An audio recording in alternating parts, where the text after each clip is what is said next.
హాయర్స్ welcome to our channel. ప్రస్తుతం మనతో పాటు సీనియర్ జర్నలిస్ట్ దామ బాలా సార్ వారితో మాట్లాడదాం. నమస్కారం సార్. సార్, మలయాళ ఇండస్ట్రీలో మహిళల పైన వేధింపులు జరుగుతున్నాయి కదా, దీనిపైన జస్టిస్ హేమా కమిటీ గవర్నమెంట్కు నివేదికను వేధించిందంట. మరి ఆ నివేదికలో ఎన్నో అంశాలు బయటపడ్డాయని చెప్తున్నారు.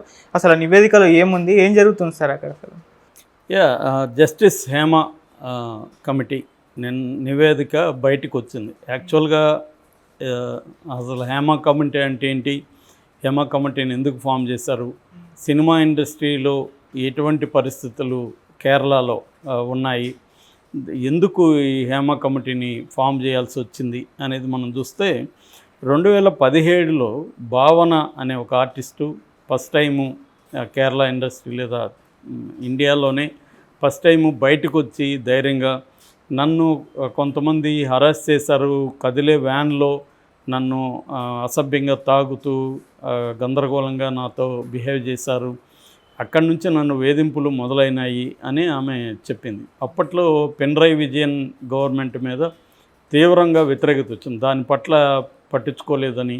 అట్లాగే కేరళలో ఉండే సినిమా ఇండస్ట్రీలో ఉండే పెద్దలందరూ కూడా ఈమెనే బెదిరించారని, విత్డ్రా చేసుకోమని ఇలాగ వచ్చాయి. ఫైనల్గా అతని పేరు దిలీప్ అనే హీరో ఈమెను అరెస్ట్ చేస్తున్నాడని కంప్లైంట్ ఇచ్చింది. దిలీప్ని అరెస్ట్ చేశారు, జైల్లో కూడా పెట్టారు.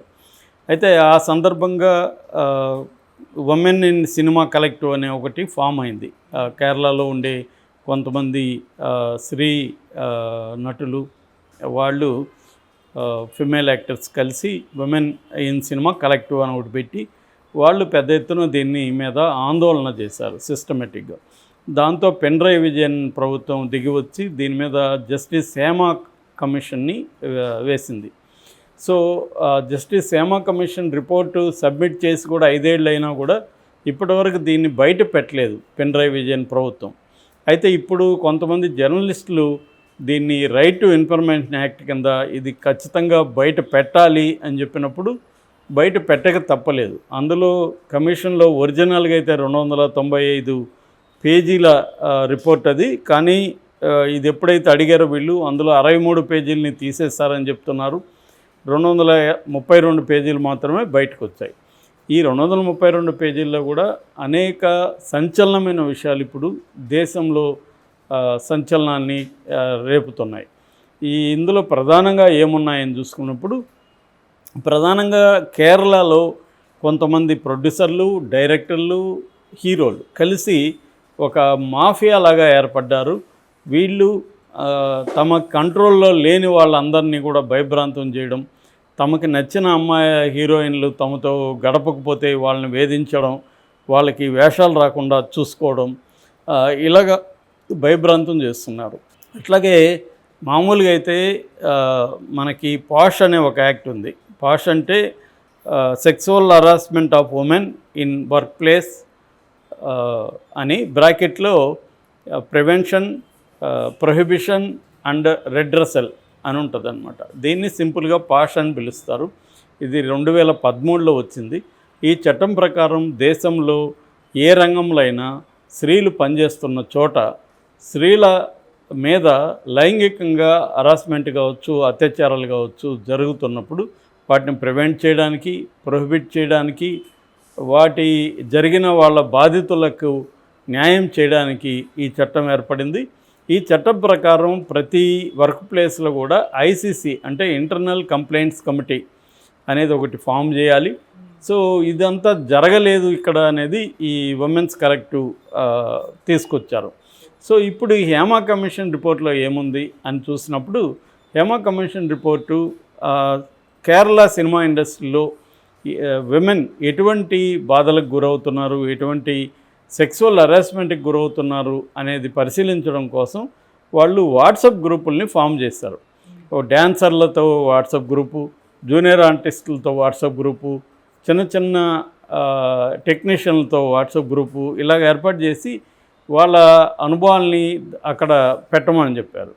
కాకపోతే అది బిగినింగ్లో కొంత రెస్పాన్స్ వచ్చింది, కానీ మెల్లమెల్లగా వాళ్ళు భయపడి విత్డ్రా చేసుకోవడం మొదలుపెట్టారు. ఎందుకంటే వాళ్ళ మీద ప్రెజర్ వస్తుంది.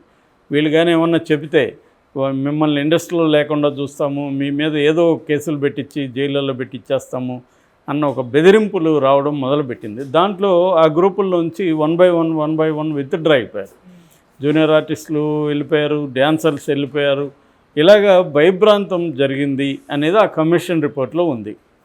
అట్లాగే ఈ స్త్రీల నటులు ఉంటారు కదా, విమెన్ యాక్టర్స్, వీళ్ళు హీరోయిన్లు కావచ్చు, ఇతర యాక్టర్లు కావచ్చు, వీళ్ళు షూటింగ్లు జరిగేటప్పుడు ఎక్కువగా అవుట్డోర్లో షూటింగ్లు జరిగేటప్పుడు ఏం జరుగుతుందంటే వీళ్ళకి రూములు ఇస్తారు కదా, ఈ రూములు ఉన్న చోట ఒకే హోటల్ అందరికి ఇస్తారు. ఆ హీరోలు బాగా రాత్రంతా తాగేసి తెల్లవారుజామును లేకపోతే అర్ధరాత్రి దాటిన తర్వాత వీళ్ళ తలుపులు తట్టడం భయంకరంగా, వీళ్ళు లొంగకపోతే వాళ్ళ మీద వాళ్ళని ఏదో రకంగా అరెస్ట్ చేయడం చేస్తున్నారని ఈ కమిషన్ రిపోర్ట్లో ఉంది. సో ఒక విమెన్ గురించి వీళ్ళు ఏం చెప్పారంటే, ఆమె రాత్రంతా ఇటువంటి హరాస్మెంట్కి ఆ హీరో వాళ్ళకి గురైంది. తెల్లతో ఆ హీరోతో రొమాన్స్ సీన్లో నటించాలి, హగ్ చేసుకోవాలి. అది ఎలా సాధ్యం? నన్ను వీడు వేధించాడు రాత్రంతా, ఇప్పుడు వచ్చి నేను వాడితో రొమాన్స్గా నటించాలి, రొమాంటిక్ సీన్లో హగ్ చేసుకోవాలి అతన్ని ప్రేమగా. అది ఆమె వల్ల కాకుండా 17 టేకులు తీసుకున్నది. ఈ విషయం డైరెక్టర్కి తెలిసినా కూడా ఆమెనే నిందించాడు. నువ్వు 17 టేకులు తీసుకుంటావా ఒక సీన్కి, మాకు మొత్తం ఎంత నష్టం వస్తుంది ప్రొడ్యూసర్కి అని. ఆమె ఏడ్చుకుంటూ ఒక పక్క లోపల ఏడుస్తుంది, ఒక పక్క అతనితో ప్రేమగా నటించాలి. ఇటువంటి కండిషన్లు కూడా అక్కడ ఉన్నాయి అనేది ఈ కమిషన్లో చెప్పింది. ఈ సందర్భంగా మనకు బాలకృష్ణ మీద కూడా ఆ మధ్య ఒక తమిళ ఆర్టిస్ట్ ఇదే కంప్లైంట్ చేసింది. అతను తాగొచ్చి రాత్రంతా నా తలుపులు తట్టేవాడు రూములో అని. ఇది అన్ని ఇండస్ట్రీలో ఉంది, కేరళలోనే కాదు. కేరళలో బయటకు వచ్చింది అంతే, ఇక్కడ ఎవరు చేయలేదని కంప్లైంట్. ఇది హీరోయిన్లని, హీరోలు, ప్రొడ్యూసర్లు సెక్సువల్గా హరాస్ చేయడం, వేధించడం అనేది ఇండస్ట్రీలో ఎప్పటి నుంచి ఉంది, ఇప్పటికీ ఉంది. కొంతమంది హీరోయిన్లు వాలంటీర్లుగా కొంతమందికి ఆఫర్లు ఇస్తున్నారనేది కూడా అందరికీ తెలిసిన విషయమే. దాన్నే వాళ్ళు కోఆపరేషన్ అంటారు. కోఆపరేట్ చేస్తుందా అని వీళ్ళే తీసుకున్నప్పుడే ఆ ఏజెంట్ని అడుగుతారు. మామూలుగా మనకి హీరోయిన్ల రిక్రూట్మెంట్ ఎలా ఉంటుందంటే టాలెంట్ కోఆర్డినేటర్స్ అంటారు వాళ్ళని. ఈ టాలెంట్ కోఆర్డినేటర్స్ ముంబైలో చాలా ఆర్గనైజ్డ్గా ఉంటారు. ఇవాళ వాళ్ళే ఇక్కడికి కూడా వచ్చేసారు. సో ఆ టాలెంట్ కోఆర్డినేటర్స్ ఏం చేస్తారంటే కొన్ని ఫోటోలు, వీడియోలు చూపిస్తారు ఈ హీరోయిన్లకి. వీళ్ళు చెప్పే రిక్వైర్మెంట్ని బట్టి ఇంత ఏజ్ గ్రూప్లో ఉండాలి, ఇలా ఉండాలి, ఈ ఎక్స్పీరియన్స్ ఉండాలి, ఇవన్నీ వీళ్ళు చెప్తారు కదా పారామీటర్స్, దాన్ని బట్టి వాళ్ళు చూపిస్తారు. నేను ఒకసారి 2006, 7, 8 అనుకుంటే 8 ప్రాంతంలో ముంబైలో టాలెంట్ కోఆర్డినేషన్ కోసం కొన్ని సినిమాలుగా వెళ్తే అక్కడ 3 అంతస్తుల బిల్డింగ్ కూడా ఉంది ఒక టాలెంట్ కోఆర్డినేటర్. అంటే దాదాపు 10,000 మంది వాళ్ళ దగ్గర ఆర్టిస్టులు ఉన్నారు. సో అలాగా అది వెరీ వెల్ ఆర్గనైజ్డ్ అనమాట. వాళ్ళని వీళ్ళు అడిగేటప్పుడు రిక్వైర్మెంట్లో ఒకటి ఉంటుంది క్లాజు, అదేమంటే కోఆపరేట్ చేస్తుందా అని అడుగుతారు. కోఆపరేట్ చేయడం అనేది ఒక ముద్దు పేరు. అంటే ప్రొడ్యూసర్ పక్కన, డైరెక్టర్ పక్కన, హీరో పక్కన పడుకుంటుందా అనేది. దానికి వాళ్ళు కూడా కోఆపరేట్ చేస్తుందనో చేయదనో వాళ్ళు ముందే చెప్తారు. ఇలా ఈ లాంగ్వేజ్లో వాళ్ళు మాట్లాడుకుంటారు ముందే. అట్లా దానికి ఒప్పుకొని వచ్చే వాళ్ళు ఉంటారు. అలా మ్యూచువల్గా వాళ్ళ అంగీకారంతో వచ్చినప్పుడు ఏమి దాంట్లో ప్రాబ్లం ఉన్నట్టు కాదు. ఇది ఇందులో కూడా ఇండైరెక్ట్గా ప్రెజర్ ఉంది. అంటే నేను వేషం ఇస్తే నువ్వు నాకేమిస్తావు అని డైరెక్ట్గా అడిగేసేవాళ్ళు ఉంటారు. ఒక్కొక్కసారి ఆఫీసులో ఎలా ఉంటుందంటే ఫాదర్ని తీసుకొని అమ్మాయి వచ్చి ఉంటుంది, ఫాదర్ బయట కూర్చుంటాడు, ఏమై డైరెక్టర్ క్యాబిన్లోకి వెళ్తుంది. డైరెక్టర్ ఓపెన్గా అడుగుతాడు ఆమెని, నీకు ఈ వేషం ఇస్తాను సరే, మరి నాతో పాటు గెస్ట్ హౌస్కి వస్తావా లేదా ఏంటని. ఆమె వస్తానా రానా అనే దాన్ని బట్టి ఆమెకు వేషం ఇవ్వడం లేకపోవడం ఉంటుంది.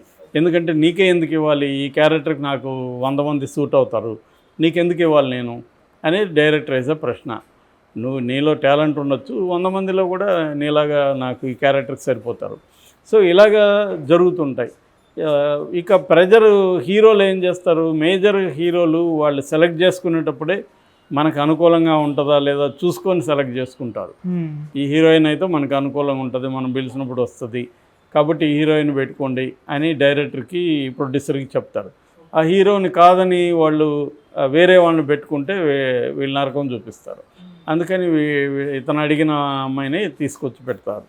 సో ఇలాంటివి కొన్ని జరుగుతున్నాయి. కొన్నేమో అమ్మాయిలు వాళ్ళు మేము ప్రొఫెషనల్గా ఉంటాము, అంత తప్ప మేము ఇట్లాంటి పనులు చేయము అనేవాళ్ళు కూడా ఉంటారు. అలాంటి వాళ్ళని వీళ్ళు హరాస్ చేయడం మొదలు పెడతారు. హరాస్ చేసి వాళ్ళని ఏదో పద్ధతులు అందరూ ఇలాగే అంటారు లేరా అన్నట్టుగా వీళ్ళకి తెలుసు అనమాట. ఇలాంటివి ఎన్నో చూశారు వీళ్ళు. కాబట్టి వాళ్ళని లొంగ తీసుకోవడం అనేది జరుగుతుంది. ఈ విషయాలన్నీ కూడా ఇప్పుడు డీటెయిల్గా హేమ కమిషన్లో బయటకు వచ్చాయి. మామూలుగా కేరళ సినిమా గొప్పదని, అసలు కేరళ సమాజమే గొప్పది, కమ్యూనిస్ట్ సమాజం అని చెప్పుకునే వాళ్ళు బోల్డ్ మంది ఉన్నారు.